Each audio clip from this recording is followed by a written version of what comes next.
Hey guys, Lena here, welcome back to my channel. So in this video I'm going to be showing you how you can make your wigs yourself from the comfort of your home. So I'm going to start out by showing you things that you need to make your wig. So of course you're going to need a mannequin head such as this one which I'm showing you right here. So this mannequin head here is a, what size is it? Yeah, let me pick it up for this. Yeah, the size of this mannequin head is a size 23, and this is like the standard head size for most people. So some people tend to have smaller head size like 21 inch and all, but this is a size 23 wig head.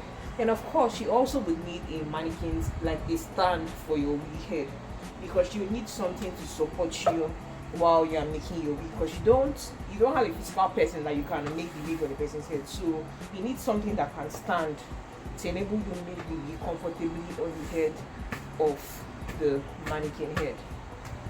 So next, there are other tools that are very important when it comes to wig making. You can't make a wig without these tools. And the first on the list is curve needles. Curve needles such as this. You need to invest in getting at least either 6 pieces of the curved noodles. Hey, did I call it noodles? Sorry.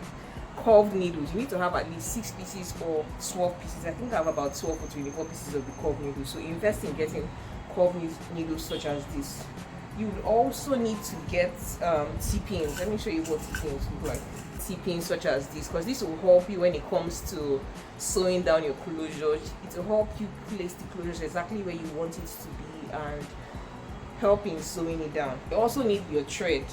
The standard color people tend to use for wig making is the black thread. You can use your black thread or any other color you want, but it's best to use a black thread, because if you're using a black weave on or brown weave on, it's always black that would match it best. But if you have other colors of thread that would match the color of the weave, let's say if you're using a purple hair, you can use a purple thread or pink thread for pink hair, whatever. But the standard thread people tend to use is this black thread right here.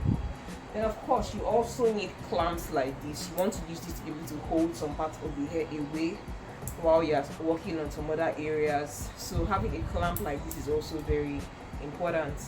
Then of course you would need your wig cap. You can choose to use either this type of wig cap, or you can see how this one is shaped, or you could use this other type of wig cap,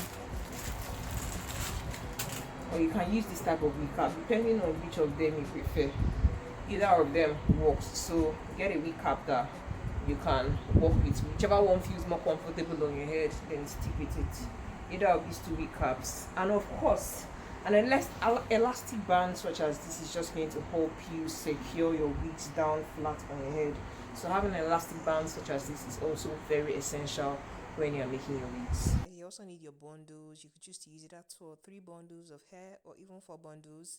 And also your closure. You could either use a 2x4 closure, 4x4 closure, 6x6, 13x4, 13x6 closure, whichever one you prefer. So guys, let's get right into the wig making process.